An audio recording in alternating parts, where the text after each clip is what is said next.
This program is for discussion purpose only. Business Plus TV or any of our anchor does not bear any responsibility or liability towards the content.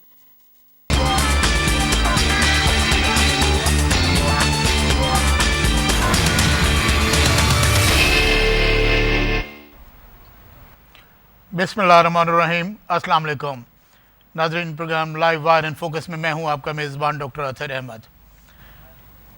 इस programme में जिस तरह आपको मालूम है कि रोज़ाना हम जिन मौज़ूआत पर गुफ्तगू करते हैं उनमें से 90% हमारा कारोबारी अमूर हैं जिस पर हम गुफ्तगू करते हैं। कारोबारी अमूर हैं, मईशत है, इक़्तिसादियात है, इस पर हम गुफ्तगू करते हैं।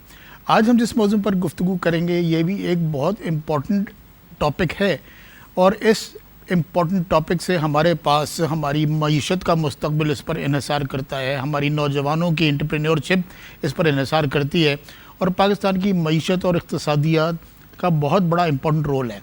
यकीनन आप समझ गए होंगे आज हम जिस मौजू पर गुफ्तगू करेंगे वह है गवादर और उसकी अहमियत।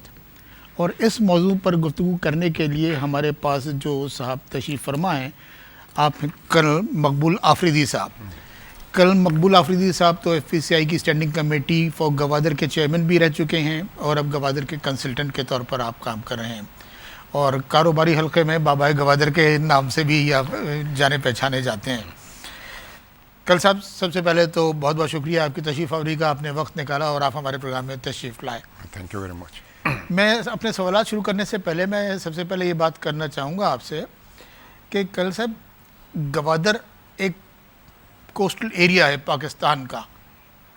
ये जब से पाकिस्तान के हिस्से में आया उसके बाद से अब तक रहा, लेकिन अब अचानक चंद पिछले कुछ अरसे से गवादर को हम इतना सुन रहे हैं कि इसकी इकॉनमी में इतना बड़ा कंट्रीब्यूशन होगा और ऐसे है और ऐसे है, दुनिया का डीपेस्ट सी पोर्ट गवादर है ये।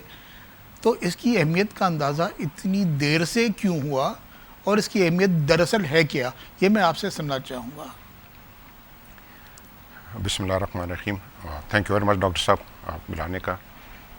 देखिए, गवादर का जो अहमियत है 1947 से पहले जब कराची पोर्ट नहीं था तो ये गवादर पोर्ट ही था जो कि इस पूरे रीजन को फीड करता था। अच्छा। उसके बाद जब ब्रिटिशर्स आए तो उन्होंने कराची को ज़्यादा इम्पोर्टेंस दी और इससे रेलवे लाइन बिछाकर पूरे फ्रंटियर तक इसको रेलवे लाइन को ले गए थे। तो गवादर पीछे चला गया था और कराची पोर्ट उसके बाद बनना शुरू हुआ। तो कराची एयरपोर्ट को ज़्यादा इम्पोर्टेंस मिली बजाय गवादर के। तो अगर आप इसको तारीख़ी लिहाज से देखें तो गवादर पोर्ट ये सदियों से ये एक इम्पॉर्टेंट पोर्ट रहा था। अच्छा। लेकिन जब 47 में कराची को इम्पोर्टेंस दी गई तो गवादर पीछे रह गया। लेकिन जो गवादर पोर्ट की अहमियत है वो इस रीजन में किसी और पोर्ट की अहमियत नहीं है। गवादर पोर्ट खुदा का एक तोहफ़ा है जो पाकिस्तान के हिस्से में आया है। और अगर आप इसकी डिटेल में जाएं, कि इसके पोटेंशियल की डिटेल्स में जाएं, तो सबसे पहले तो ये एक डीप सी पोर्ट है, जबकि कराची डीप सी पोर्ट नहीं है। अच्छा। बल्कि इस रीजन में भी जितने पोर्ट्स हैं, जिस तरह चाबहार है, बंदर अब्बास है, सलाला है, ये बाकी ये सब 10-11 मीटर्स के डेप्थ हैं इनके। ये डीप सी पोर्ट नहीं है। गवादर है, दुबई भी डीप सी पोर्ट नहीं है, लेकिन उसको ड्रेजिंग करके एक किस्म का उन्होंने डीप सी पोर्ट बना लिया हुआ है। अंडर वाटर उसकी ड्रैगिंग की गई है, उसकी ड्रेजिंग की गई बहुत ज़्यादा, जबकि गवादर की ड्रेजिंग की ज़रूरत ही नहीं है। गवादर का जो हैमर हेड है वो भी खुदा ने एक ब्रेक वाटर बनाया हुआ है। हमें वहाँ पे कुछ काम करने की ज़रूरत नहीं, सिर्फ बर्स बनाने, प्लेटफॉर्म बनाने जहाँ पे जहाज़ आकर। तो हैमर हेड बनाए मिला है पाकिस्तान को कुदरती तौर पर। ये खुदा का एक तोहफ़ा है। एक ये हैमर हेड है और एक उर्मारा का हैमर हेड है, ये कुदरतन बने हुए हैं। अच्छा। तो इसलिए जो डायरेक्ट कट है कि शिप डॉक पर अगर लग जाए डायरेक्ट शिप आएगी और उससे सिल्टिंग जो ब्रेक वाटर का मेन ये होता है कि सिल्टिंग भी नहीं होती है। तो ये सिल्टिंग को भी रोकता है, जो बड़ी वेव्स हो उनको भी रोकता है। तो ये नेचर का बना हुआ और सेंचुरीज ओल्ड ये हैमर हेड बना हुआ है। अच्छा। तो इसलिए जो गवादर की पोटेंशियल को अगर आदमी देखे तो सबसे पहले डीप सी पोर्ट बन जाता है। तो डीप सी पोर्ट की कनोटेशन है कि मदरशिप आकर खड़ा होगा और मदरशिप बाकी शिप्स आएंगे जी। अब दुबई को अगर लेंगे तो वो भी उसका भी वो भी ट्रांसशिपमेंट वहाँ से कर रहा है दुबई जी। और दूसरा उसका टूरिज्म है, ये दो चीज़ें कर रहे हैं। जबकि हम गवादर से ट्रांसशिपमेंट भी कर सकते हैं और ट्रांजिट ट्रेड भी, चूंकि पूरा सेंट्रल एशिया स्टेट्स इस पे डिपेंडेंट है, हम पे डिपेंडेंट है। इवन वेस्टर्न चाइना जी, दो के हम पे डिपेंडेंट तो नहीं है, वो ईस्ट में भी जा सकता है, लेकिन ईस्ट में अगर अपनी पोर्ट्स पे जाता है, शंघाई और बाकी पोर्ट्स में जाता है तो काफ़ी डिस्टेंस उसको बहुत ज़्यादा डिस्टेंस कवर करना तो पड़ेगा। यहाँ से अगर वो डायरेक्ट आता है तो ये 3000 किलोमीटर में वो डीप समंदर पे पहुँच जाता है और पूरी दुनिया के साथ वो बिजनेस कर सकता है। तो ये दो खासियतें ऐसी हैं कि जिस तरह डीप सी पोर्ट हो गया है, ट्रांजिट है, ट्रांसशिपमेंट है, टूरिज़म के लिए बहुत खूबसूरत इलाका है। डॉक्टर साहब, अगर ये कराची के लोगों को या पाकिस्तान के लोगों को अगर टूरिज़म या ओपनिंग कोई चाहिए तो बजाय इसके कि ये नेशनल हाईवे पे जाएं जहाँ पे ऑलरेडी कंजेशन है, तो ये गवादर की तरफ जा सकते हैं और ये पूरा कराची से लेकर गवादर तक अल्लाह ताला ने हमें बहुत खूबसूरत साहिल दिया हुआ है, हम इसको टूरिज़म के लिए डेवलप कर सकते हैं। That's great sir, that's great. अच्छा सर, अब आप आ जाते हैं गवादर पोर्ट और उसकी अहमियत और उसके कमर्शियल निटी-जिटी पर हम आ जाते हैं। ये बताइए कि अब जैसे अल्लाह ताला ने पाकिस्तान को तो बेशुमार नेमतों से नवाजा है और हर सेक्टर पर नवाजा है, लेकिन आज हमारा मौजूद गुफ्तगू सिर्फ गवादर पोर्ट और उसकी अहमियत है। तो गवादर पोर्ट की अहमियत तो नॉर्थ में जितने भी ममालिक आबाद हैं, सेंट्रल एशियन स्टेट्स है, चाइना है, और सेंट्रल एशियन स्टेट्स के डिसइंटीग्रेशन की बात अब ये तो अब आप देख लें कि कितने 14-16 ममालिक हमारे पास आ गए हैं जो लैंडलॉक कंट्रीज़ हैं, तो जिनकी ट्रेड हमारी गवादर पोर्ट से बहुत अच्छी तरह से हो सकती है। सबसे पहले अफगानिस्तान और उसके बाद सेंट्रल एशियन स्टेट्स।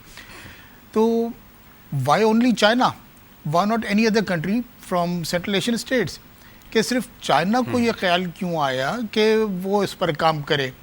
अब वो गवादर पोर्ट भी मैनेज वही कर रहे हैं और उनका इन्वेस्टमेंट भी $46 बिलियन का यहाँ पर आकर काम कर रहे हैं वो। तो अगर हम ये कॉमन पूल कर लेते और सबको इसमें शामिल कर लेते कि ये जितने भी सेंट्रल एशियन स्टेट्स हैं, तो क्या ज़्यादा बेहतर नहीं होता ये? डॉक्टर साहब, ये जो आपने क्वेश्चन किया है मैं इसके जवाब पे भी आऊँगा, लेकिन उससे पहले थोड़ा सा मैं ये पूरा ये जो कंसेप्चुअली ये थोड़ा सा जो मेरे जहन में आता है। जी बोलिए। सेंट्रल एशिया में जो अभी है, जो ग्रेट गेम हो रही है, वो एरिया के लिए नहीं हो रही है। अच्छा। वो इकोनॉमिक्स की है। अच्छा। और उस इकोनॉमिक्स को समझना हमारे लिए बहुत ज़रूरी है। उस इकोनॉमिक्स को एक्सप्लॉइट करने के लिए जिसका सबसे बड़ा कंपोनेंट है वो ओबार है, वन बेल्ट वन रोड वाला है। अच्छा। जो कि चाइना ओबार जो वन बेल्ट वन रोड है वो एक नॉर्थ में से हमारे से गुजर रहा है, चाइना से लेकर सेंट्रल एशिया से होता हुआ यूरोप तक, और एक साउथ में हमारा चाइना सी से होकर पूरा इंडियन ओशन और ये हमारा जो गवादर और गवादर से आनवर्ड फिर अफ्रीका तक, ये सारा इसमें आ जाता है, वन बेल्ट वन रोड में आ जाता है। जो चाइना कर रहा है और उसका जो मेन कंपोनेंट है वो ओबार है। ओबार का मेन कंपोनेंट जो है वो सीपैक है। अच्छा। और सीपैक का मेन कंपोनेंट जो है वो गवादर है। जी बिल्कुल। बल्कि मैं ये कहूँगा कि गवादर जो है वो लिंचपिन है सीपैक का। तो इसलिए इसको इस तसलसल से देखना चाहिए, तनाज़ुर में देखा जाए तो फिर आदमी को समझ आती है कि ये ओबार क्या है और ये ग्रेट गेम क्या हो रही है और ये चाइना क्यों यहाँ पे एक्सपेंशन कर रहा है। असल में अभी आपके सवाल की तरफ आता हूँ, जो चाइना का है एक्सपेंशन है वो इसलिए कि चाइना अपना ईस्ट से लेकर सेंटर तक तो डेवलप हो चुका है, उसका वेस्ट डेवलप नहीं हुआ है और वो उस वेस्ट को डेवलप करना चाहता है। अच्छा। फिर वो उसको जो ख़तरा है पीछे से भी आगे से, तो वो इंटरनल पॉलिटिक्स भी, और फिर अगर एक्सटर्नल पॉलिटिक्स भी देख तो उसके सामने जापान भी लाकर खड़ा कर दिया, उसके कंपटीशन में साउथ कोरिया को भी खड़ा कर दिया है। नीचे अभी फिलिपीन और जो साउथ चाइना इसमें सी में हो रहा है, तो उसको वो चाहता है कि मेरा बैकग्राउंड भी सेफ रहे। तो वो सेंट्रल एशियन स्टेट के साथ अगर मैं इसको बड़े लफ्ज़ में कहूँ तो no, it is a SCO versus United States and NATO, ये मैं कहूँगा। तो अगर आप SCO को लेते हैं जी, तो SCO में अभी कौन आ रहा है? चाइना आ रहा है, साथ रशिया आ रहा है, सेंट्रल एशियन स्टेट और पाकिस्तान और ये सब आ रहा है। अब कॉन्सेप्ट ये है कि एससीओ के जितने भी ममालिक हैं, ख़ासकर चाइना जिसको लीड कर रहा है, वो चाहता है कि जितना भी सेंट्रल एशिया का नेचुरल रिसोर्सेज है वो हम एशिया में इस्तेमाल करें, बाहर ना जाए। जबकि ऑफ कोर्स अमेरिका भी सुपर पावर है और अमेरिका भी चाहता है कि नहीं, मुझे भी इसमें से शेयर मिलना चाहिए। तो चाइना अभी उसी उबार को एक्सप्लॉइट कर रहा है थ्रू सी पैक, और सबसे बेनिफिशियरी जो इस सी पैक के होंगे या इस उबार के होंगे वो पाकिस्तान होगा।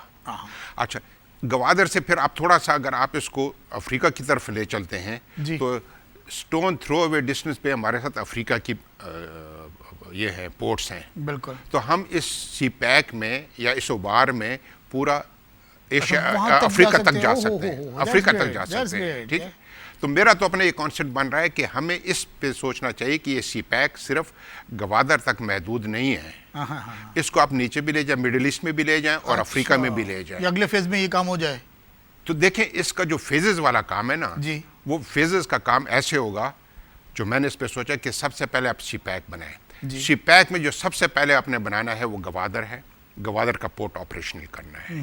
ठीक है, और उसको शॉर्टेस्ट रूट से आपने ज्वाइन करना है, जो उसके शॉर्टेस्ट रूट बनता है गवादर, तुरबत, क्वेटा, जोब, पिशावर और सवात से होता हुआ खुंजराब, ये शॉर्टेस्ट रूट बनता है और ये वेस्टर्न रूट डेवलप करना चाहिए।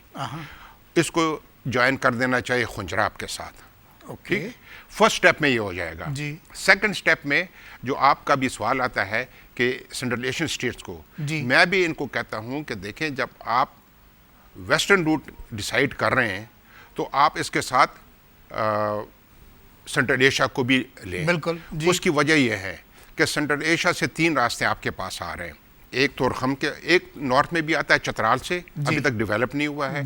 एक ऑलरेडी तोरखम का है जी, एक कोयटा से नहीं, उससे पहले अगर अभी आपने कुछ 1 साल 2 पहले जनरल क्या न्यूज़ कहते हैं, ये सेंट्रल ट्रेड कॉरिडोर जो कि गुलाम खान से वजीरिस्तान से होकर आया था, अंगूर अड्डा जो जिसका है, उसका भी ये लिंक बन रहा है। और इसके बाद आप चमन पे आते हैं, फिर नीचे आप आते हैं तफ्तान भी आ जाता है, फिर नीचे आप गब्दी जो ईरान के साथ आ जाते हैं। तो हमारे वेस्टर्न भी सारे एंट्रेंस इधर से आते हैं।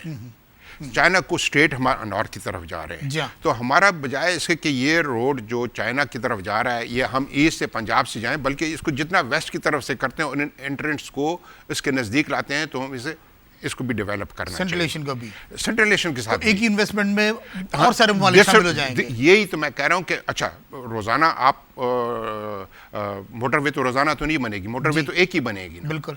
तो उसको ऐसे डिजाइन करें, ऐसे बनाएं कि जो कि चाइना को भी सर्व करे, जो कि सेंट्रल एशियन को भी सर्व करे।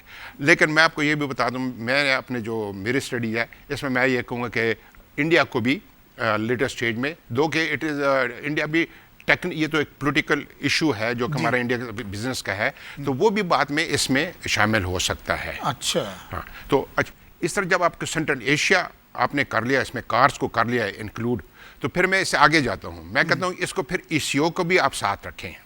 यकीनन, यकीनन, बिल्कुल। क्योंकि आपने, अगर उन्होंने यूरोप पहुंचना है, हमने भी यूरोप, अब तो ईसीओ भी तो बड़ा हो गया, उसमें भी तो बहुत सारे ममालिक शामिल हो गए। तो मैं ये कह रहा हूँ कि इस सीपैक के दायरे के अंदर आप सेंट्रल एशियन स्टेट्स भी लाएं और इसी के अंदर आप ईसीओ के स्टेट्स को भी लाएं, तो ईसीओ में भी आपके 10 स्टेट्स बन जाते हैं और कार्स में आपके 5 स्टेट्स। आपका विजन तो माशाल्लाह से इतना बड़ा है कि हमारी तो सोच की किरणें भी वहां तक नहीं पहुंच रही। नहीं सर, डॉक्टर साहब होना तो चाहिए। नहीं, ये तो अच्छा सर, ये बताइए कि मतलब मेरे तो सवाल सारे अप्स एंड डाउन हो गए, इसलिए कि आपने ऐसी बातें की हैं अभी कि मुझे तो अपने सवालों का भी सीक्वेंस बदलना पड़ेगा। कि अब आप ये बताइए कि जब इतना काम कर रहे हैं और आपने तो साउथ की तरफ भी पहुंच गए, अब आप अफ्रीकन कंट्रीज़ की तरफ, तो अगर हम गवादर के डेवलपमेंट में और सीपैक से फ़ायदा उठाते हुए अगर अपने गवादर को हम ट्रांसशिपमेंट हब के तौर पर इस्तेमाल करना पड़े, तो ये एक ज़माने में जब हम बच्चे थे ना, जब उस ज़माने में सुना करते थे कि Poland was king of shipping industry, तो अब ये सारी चीज़ें तो हमारे गवादर पर शिफ्ट हो सकती हैं कि ये ट्रांसशिपमेंट हब भी बन जाए और शिप बिल्डिंग, शिप रिपेयर्स का भी बन जाए। शिप ब्रेकिंग का तो ऑलरेडी गडानी में हमारे पास ऑलरेडी काफ़ी बड़ा इंफ्रास्ट्रक्चर मौजूद है, तो शिपिंग इंडस्ट्री का तो ये हब बन जाएगा ट्रांसशिपमेंट हब के साथ। अगर हम इस तरह से करें तो इसकी क्या मुमकिनात हैं? देखिए, अगर आप गवादर की लोकेशन देखें जी, गवादर है, उसके बाद स्ट्रेट ऑफ हॉर्मज़ आता है। जी। स्ट्रेट ऑफ हॉर्मज से होते हुए फिर दुबई आता है। जी हाँ। गवादर से दुबई 700 किलोमीटर, मतलब 200-300 नॉटिकल माइल आगे, या 700 किलोमीटर अगर आप इसको लें, वो आगे है। ठीक है। फिर उसके बाद जितने भी शिप्स आते हैं जी, वो स्ट्रेट ऑफ हॉर्मज में से गुजरते हैं। अब स्ट्रेट ऑफ हॉर्मज में से शिप्स गुजरते हैं तो वहाँ भी वो क्यू बनानी पड़ती है, क्योंकि पैसेज तंग है वहाँ जी। ठीक है। उसको भी मेंटेन करना पड़ता है, ड्रेजिंग करना। स्विस कैनाल की तरह ये भी, स्विस कनाल की तरह ये थोड़ा सा उससे भी डिफिकल्ट। स्विस कनाल पे तो बहुत ज़्यादा ट्रैफिक है, इस पे इतनी ट्रैफिक नहीं है, तो इसकी भी मेंटेनेंस चाहिए। अच्छा। लेकिन वहाँ पे भी जहाज़ों को क्यू बनानी पड़ती है, वेट करना पड़ता है। तीसरी बात यह है कि अगर दुबई को देखें, दुबई के सामने ईरान है, उसके चाबहार और बंदर अब्बास अपनी पोर्ट्स हैं। उसके फिर अगर आप ईस्ट पे लेते हैं तो पाकिस्तान के गवादर और कराची पोर्ट्स आ जाता है। अगर दुबई के बिल्कुल आप ईस्ट पे लेते हैं तो सलाला और अमान की अपनी पोर्ट्स आ जाती हैं। पीछे उसकी जो है वो सऊदी अरब लगता है, उसकी अपनी पोर्ट्स बन जाती हैं। तो दुबई के ऊपर तो virtually there is not a single country जो डिपेंड करता है, जो ट्रांजिटेट कर सकता है। अच्छा जी हाँ, बिल्कुल यकीनन, वो ज्योग्राफिकली वो फिजिबल नहीं है। हम अगर एक आदमी यहाँ 700 किलोमीटर आगे जाकर ट्रांसशिपमेंट कर सकता है और वो भी स्टेट ऑफ हॉर्मज में से गुजरता है जी, ठीक है, तो उससे तो हम ओपन सी में हैं। हम ओपन सी में हैं। हमारा नेचुरल डीप सी पोर्ट है, हमारा 18 मीटर से ऊपर का डीप सी पोर्ट है, जिसमें जो लेटेस्ट शिप्स हैं आजकल, जो 5,000 कंटेनर वाला शिप भी 10 से 12,000 वाला भी डॉक्टर साहब ये है। 10 से 12,000 वाला भी ये आ गया है। अब उसकी बात करें, वो आकर यहाँ पे डॉक हो सकता है। तो आप फिर तसव्वुर करें जब ये हम ट्रांसशिपमेंट यहाँ पे करेंगे। अच्छा, और मैं भी इसके लिए कहता हूँ कि इसकी तो मार्केटिंग की भी ज़रूरत नहीं है जी। ये तो जब सब शिप्स लाइंस को पता चलेगा कि हम 700 किलोमीटर आगे क्यों जाएं, तो स्ट्रेट अवे आजकल यहाँ से फेरी सर्विस शुरू कर दें, बार्जेस पर, वो तो बार्जेस पर, वो तो नहीं, मैं कहता हूँ नहीं, मैं कहता हूँ जो जबल अली है या जो दुबई का पोर्ट है, वो 13 मिलियन TEU तक का काम कर रहा है। तो 50% अगर हम उससे तो वैसे ही खींचने के, उसकी तो मार्केटिंग की जरूरत चले सर, आपसे बातचीत अभी जारी रहेगी, तो बड़ा इंटरेस्टिंग बातचीत कर रहे हैं आप। यहाँ वक्त हुआ एक मुख्तसर से ब्रेक का। नाज़रीन, एक मुख्तसर सा वक्फा लेते हैं। वक्फे के बाद कर्नल मकबूल से हमारी बातचीत का सिलसिला यहीं से शुरू होगा। लेते हैं एक मुख्तसर सा ब्रेक।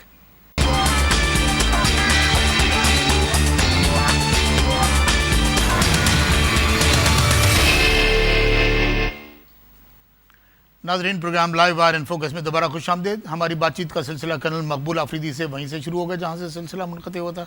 कल साहब आप सबसे बात कर रहे थे ट्रांसशिपमेंट हब के बारे में कि 10 से 12,000 कंटेनर वाला शिप भी डॉक हो सकता है। 10 से 12,000, और मैं आपको जो बता रहा था कि 13 मिलियन TEU का वो बिजनेस कर रहा है, तो वो तो straight away why somebody should go ahead जी। 700 किलोमीटर टाइम भी वेस्ट करे, पैसे भी वेस्ट करे, तो वो इधर ही आएगा। अच्छा, वो उसको अट्रैक्ट करेंगे। फिर हम ट्रांजिट ट्रेड कर सकते हैं। चाइना के साथ तो हम कर रहे हैं, चाइना तो वो करेगा। और मेरे अपने कॉन्सेप्ट में सेंट्रल एशिया भी जब आएगा तो हमें एक और पोर्ट की, डीप सी पोर्ट की ज़रूरत पड़ेगी, शायद 2 की और पड़ जाए। अच्छा, ये एक पोर्ट, इसको इतना सामान आएगा कि एक पोर्ट से ये तजावज़ कर जाएगा। अच्छा। तो मैं तो ये कह रहा हूँ कि हमारे जो विजनरी लोग हैं या जो concerned people है, they should also think of second deep sea port, development of second port close to that vicinity, उस vicinity में। मतलब यही हमारा कोस्ट है। it can be। अच्छा सर, जब ये बताइए कि जब इतनी सारी चीज़ें हो गई हैं, इसकी अहमियत का इतना अंदाज़ा हो गया है, और आप कह रहे हैं कि एक पोर्ट भी गुजारा नहीं होगा, दूसरा डेवलप करना पड़ेगा, जब इतनी सारी चीज़ों की फिजिबिलिटी बना चुके हैं, तो फिर काम में सुस्त रफ्तारी क्यों हो रही है गवादर में?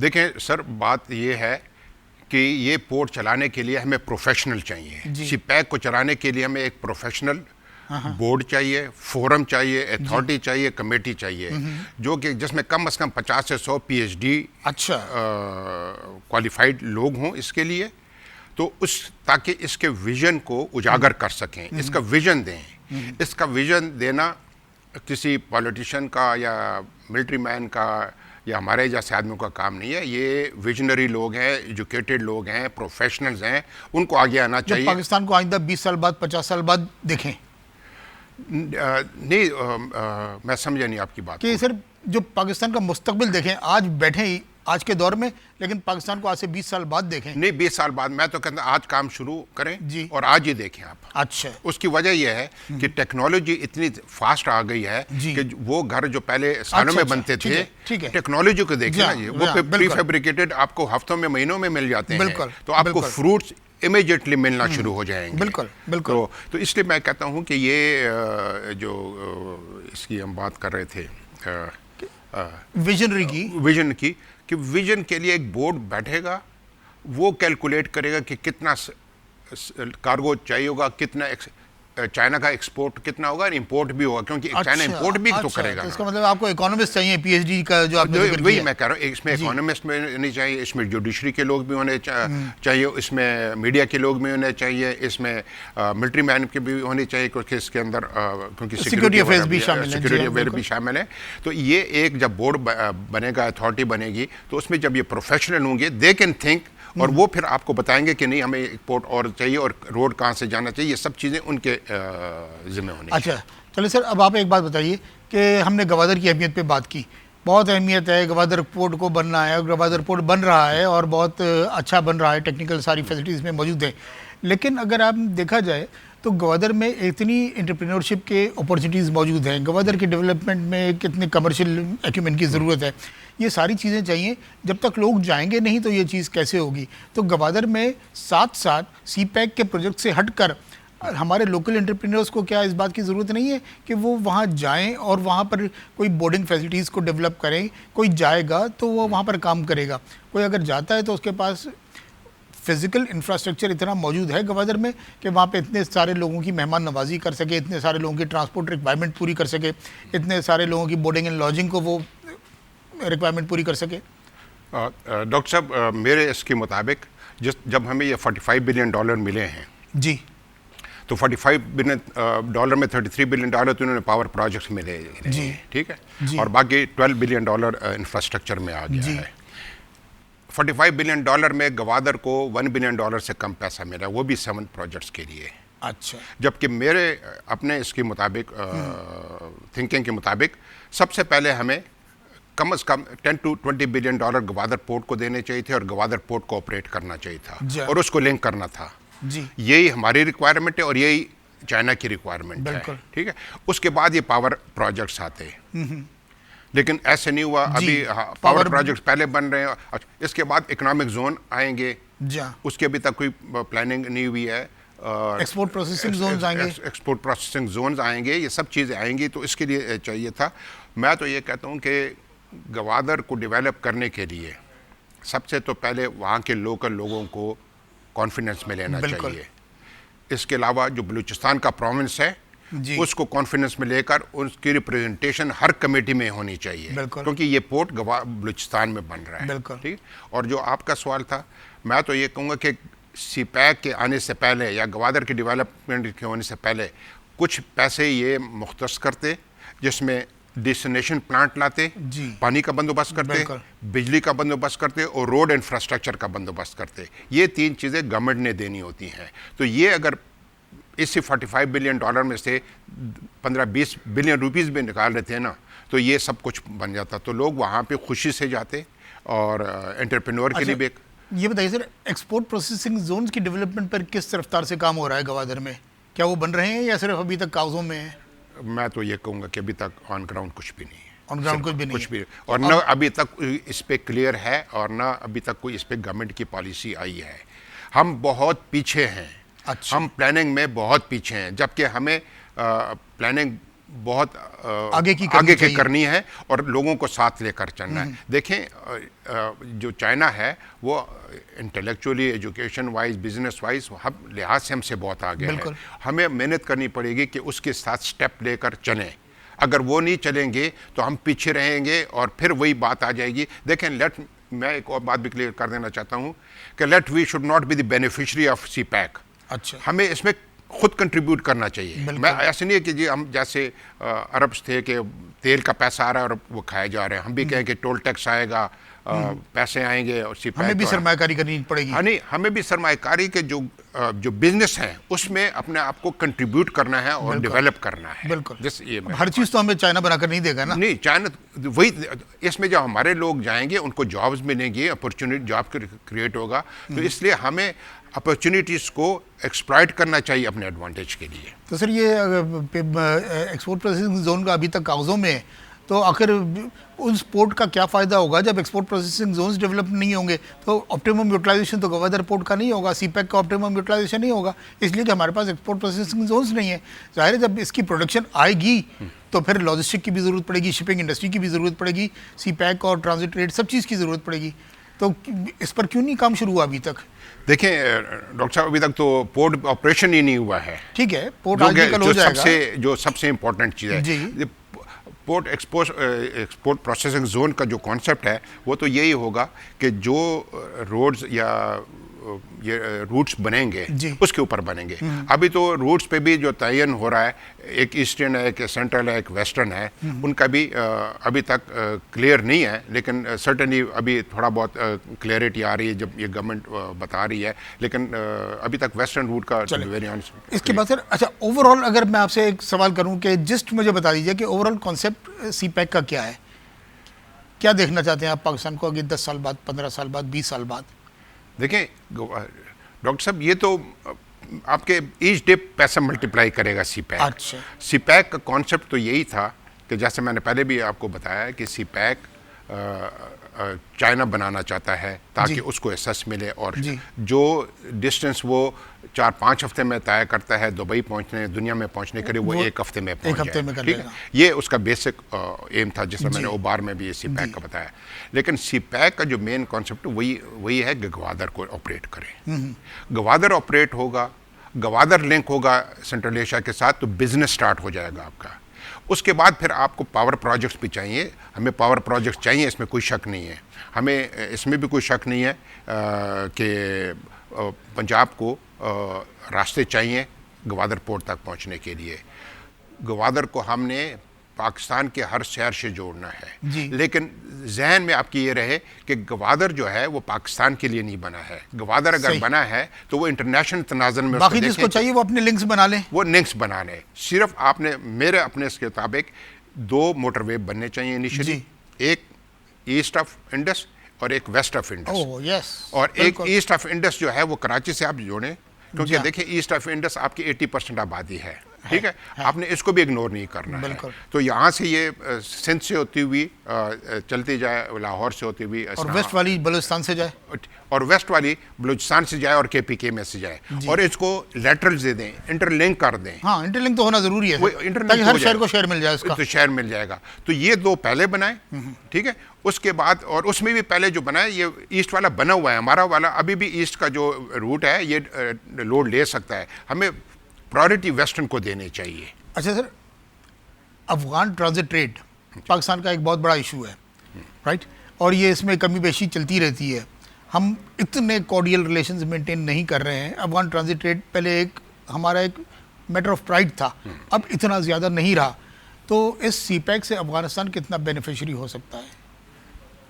डॉक्टर साहब, मैं तो ये कहूँगा कि अफगानिस्तान और Pakistan are like twin brothers. बिल्कुल ठीक, और इनका रिलेशन बहुत गहरा होना चाहिए। बिल्कुल होना चाहिए। जो कि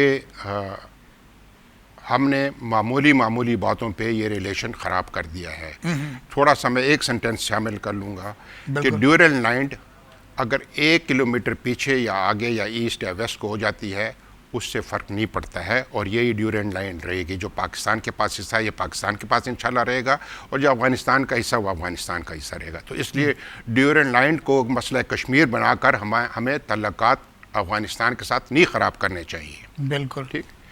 अच्छा, अब हमारा एक कॉन्सेप्ट बना हुआ है कि अफगानिस्तान पाकिस्तान पर डिपेंडेंट है क्योंकि उसको समंदर चाहिए। जी ठीक है, इसमें कोई शक नहीं है कि अफगानिस्तान सदियों से यही रास्ता इस्तेमाल करता रहा है। सेंट्रल एशिया और अफगानिस्तान यही रास्ता इस्तेमाल करते हैं, सब कॉन्टिनेंट के साथ पाकिस्तान का रास्ता हम इस्तेमाल करते रहे। उनका रुख इधर ही है। लेकिन हमें ये भी बात नहीं भूलनी चाहिए कि हम भी अफगानिस्तान पे डिपेंडेंट हैं। वो इस तरह कि सेंट्रल एशियन के जितने भी रास्ते हैं, जो ताजिकिस्तान जाता है, जी, जो उज़्बेकिस्तान से जाता है, जो तुर्कमेनिस्तान जाता है, वो अफगानिस्तान से होकर जाते हैं। बिल्कुल। तो इसलिए मैं ये कहूँगा कि हमारे जो म्यूचुअल रिक्वायरमेंट है, म्यूचुअल रिक्वायरमेंट, कंसर्न लोगों को इसके ऊपर सोचना चाहिए। बिल्कुल। ठीक है, let's not make Gwadar as a China city, let's make it an international city. International city, ठीक है, सिंगापुर। ठीक है, हाँ, नहीं, इंटरनेशनल सिटी का मतलब ये क्या, देखिए ये एक गवादर जो है ये एक या सीपैक ये इकोनॉमिक प्रोजेक्ट है। इसमें जितने भी ममालिक आप इनवाइट करेंगे और वो बिजनेस करेंगे, उनके स्टेक्स इन्वॉल्व होंगे, तो ये हमारे सिक्योरिटी के जो हमारे प्रॉब्लम है उसको भी अब ये मुझे बताइए सर कि how it can be manage and run effectively and profitably. मुख्तसर सा जवाब चाहिए मुझे, वक्त कम है। इसके लिए बोर्ड बना दें प्रोफेशनल्स का। अच्छा, बोर्ड, अथॉरिटी, फोरम, जो भी इसका नाम दे दें, और उसमें इकोनॉमिस्ट हों, उसमें फाइनेंस के आदमी हों, उसमें जुडिशरी के हों, उसमें सब हों। मैं ये रिकॉर्ड कंसर्न आदमी वो विजन दें, और वो विजन दें और वही विजन इम्प्लीमेंट भी वही ग्रुप करे। हाँ, खाली बातें ना, तो खाली बातें नहीं, इम्प्लीमेंट भी वही करेगा। तो ये दोनों काम जब होंगे तो इंशाल्लाह मुझे उम्मीद है कि ये गवादर और ये जो सीपैक है, इससे पाकिस्तान, ये हमारा फ्यूचर है, ये हमारी रिक्वायरमेंट है, ये खुदा ने हमें एक मौका दिया हुआ है। ठीक है, तो हमें इसका फ़ायदा इस तरह उठाना चाहिए। हमें एक आदमी के ऊपर या दो आदमी के ऊपर इसको नहीं छोड़ना, डिपेंडेंट नहीं होना चाहिए, डिपेंडेंट नहीं होना चाहिए कि ये फिर प्रॉफिटेबल चलेगा। इसीलिए आप कह रहे हैं कि इसमें 50-100 PhD चाहिए। बिल्कुल। इसमें अच्छा। सर, आप तो प्रॉफिटेबिलिटी की आपने बात कर दी और सारी बातें कर दी आपने इसमें, तो ये गवादर का डेवलपमेंट, आप एक फ़ौजी आदमी, लेकिन फ़ौज से रिलीज़ के बाद आप फुल टाइम इतने डिवोटेड हो गए, इतने डिवोटेड हो गए कि वो कौन सी चीज़ थी गवादर में जितने आपको इतना इंस्पायर किया कि आप, जिनकी उर्दू सही बोलनी नहीं आती, आपने शायरी शुरू कर दी गवादर पर। डॉक्टर साहब, मैं तो ये कहूँगा कि कोई आदमी अक्लमंद या बेवकूफ़ नहीं होता है। सही। जिसको अल्लाह ताला चिप फिट कर देता है जी, उसको समझ आ जाती है। वो चिप आप में फिट हो गई है गवादर की। जिस तरह भी अलामा साहब थे, अब अलामा साहब को अगर देखें तो क्या उसके क्लास में सब सोए हुए थे, अलामा साहब जाग रहे थे? ये खुदा की एक देन थी, अलामा साहब को दी थी। न्यूटन के सामने एक सेब गिरा था, क्या उससे पहले उसके सामने कोई चीज़ नहीं गिरी थी कि उस दिन उसने सोचना शुरू कर दिया? ये खुदा की देन है, जिसको समझ दे दे। सही। तो मैं, अगर आप मैं यही सुनना चाहूँगा आपसे। ऐ खुदा, उम्मीदें हैं वाबस्ता इस हुस्न के बाज़ार से।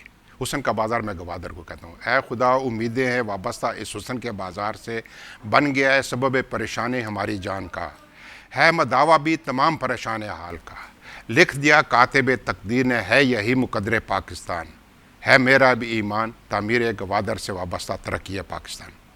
माशाल्लाह। आखिरी मिसरा दोबारा चाहूँगा, क्या कहा आपने? आखिरी जो था, है मेरा भी ईमान तामीर गवादर से वाबस्ता तरक्की है पाकिस्तान। तामीर गवादर से है वाबस्ता तामीर और अगर इसको बल्कि मैंने एक स्लोगन दिया हुआ है जो गवादर बिल्डर डेवलपर एसोसिएशन है, मैं उसका एडॉक चेयरमैन भी हूँ। मैंने उनको एक स्लोगन दिया, build Gwadar and develop Pakistan. Build Gwadar and develop Pakistan हमारा स्लोगन है। अच्छा सर, अब आप मुख्तसर साहब, मैं आखिरी सवाल मेरा आपसे ये है कि अब आप गवादर का जितना भी काम हो रहा है, ये हो रहा है, अल्लाह ताला इसे वक्त पर पूरा करे और इसका पूरा विजन जो आपकी सोच है वो पूरी करे। मुझे कंक्लूडिंग रिमार्क्स दीजिए कि पाकिस्तान को 25 साल बाद, गवादर के डेवलपमेंट के बाद, आप कहाँ देखते हैं इकोनॉमिकली? देखिए, मैं तो कहता हूँ विदिन 5 ईयर्स, 25 साल बहुत बड़ा अरसा है। अच्छा। मैं उस पर बिलीव नहीं करता हूँ 25 सालों पे। अगर काम करना है तो चाइना की तरह 3 शिफ्टों में काम करें। अगर चाइना 3 शिफ्ट में काम कर सकता है तो 15 साल आपका स्टेट अवे हो जाता है। बिल्कुल। ठीक है, अगर चाइना काम कर सकता है, हमें भी काम करना चाहिए। अगर चाइना के साथ आपने कदम लेकर चलना है तो उसके कदम के साथ आपने चलना होगा, उसको आपने ड्रैग नहीं करना है। ठीक, तो मैं तो ये देखता हूँ कि विदिन 5 ईयर्स अगर गवादर पोर्ट ऑपरेशनल हो गया तो ये जो हम 1 बिलियन, 2 बिलियन, 10 बिलियन डॉलर हम मिन्नत करके दुनिया से मांगते हैं, तो हमें कम से कम ये 20 से 30 बिलियन डॉलर इजीली एनुअली देगा ये गवादर। माशाल्लाह, माशाल्लाह। अल्लाह आपकी ज़बान मुबारक करे। Thank you very much. नाजरीन, आप बातचीत सुन रहे थे कर्नल मकबूल आफरीदी की, जो गवादर पोर्ट डेवलपमेंट अथॉरिटी के कंसल्टेंट हैं, एडवाइज़र हैं और वफाक वनाए तजारत और सनत की कायमा कमेटी बराए गवादर के चेयरमैन भी रह चुके हैं आप। तो बातचीत बहुत कारआमद थी और यकीनन इससे हमारे इल्म में बहुत ज़्यादा इजाफ़ा हुआ है और वक्तन फ़वक्तन हम कर्नल साहब को ज़हमत देते रहेंगे और गवादर के बारे में लेटेस्ट डेवलपमेंट से अपडेट्स लेते रहेंगे। इसके साथ ही हमारे आज के प्रोग्राम का वक्त ख़त्म हुआ। आपसे इजाज़त चाहते हैं। अल्लाह हाफ़िज़।